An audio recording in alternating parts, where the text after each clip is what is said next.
You're strapped into a $50 million F-15 Strike Eagle. It's pitch black, and you are flying thousands of feet above one of the most heavily guarded, hostile airspaces on the planet. Then comes the sudden lock-on warning, the roar of a surface-to-air missile impact.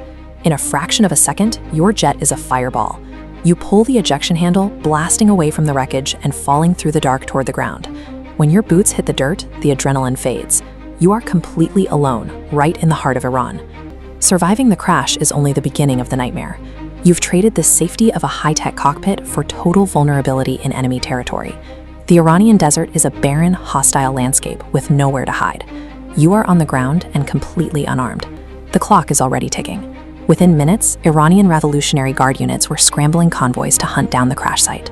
This happened as the Middle East teetered on the edge of all-out war. The region was already a powder keg. Capturing an American pilot would provide a massive geopolitical trophy, a single prisoner with the potential to ignite a global conflict. The F-15E is a beast of a machine, packed with advanced radar jamming and electronic warfare suites. So how did a primitive missile grid knock it out of the sky? Military analysts point to a sophisticated ambush known as a SAM trap. Iranian forces kept their primary radars turned off, remaining invisible to the jet's sensors.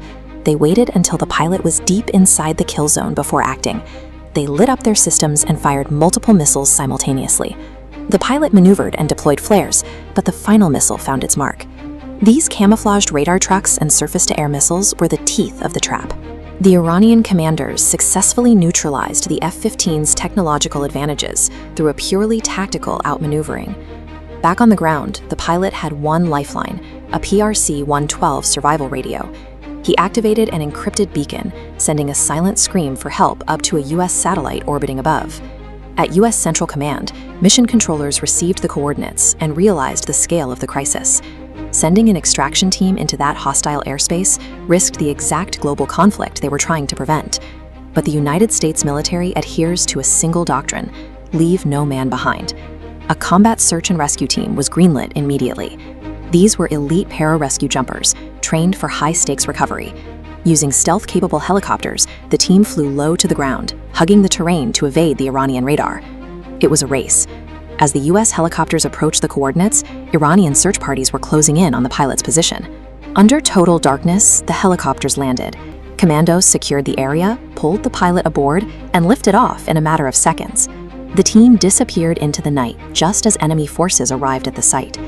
The mission was a tactical success. A life was saved and a hostage crisis was avoided.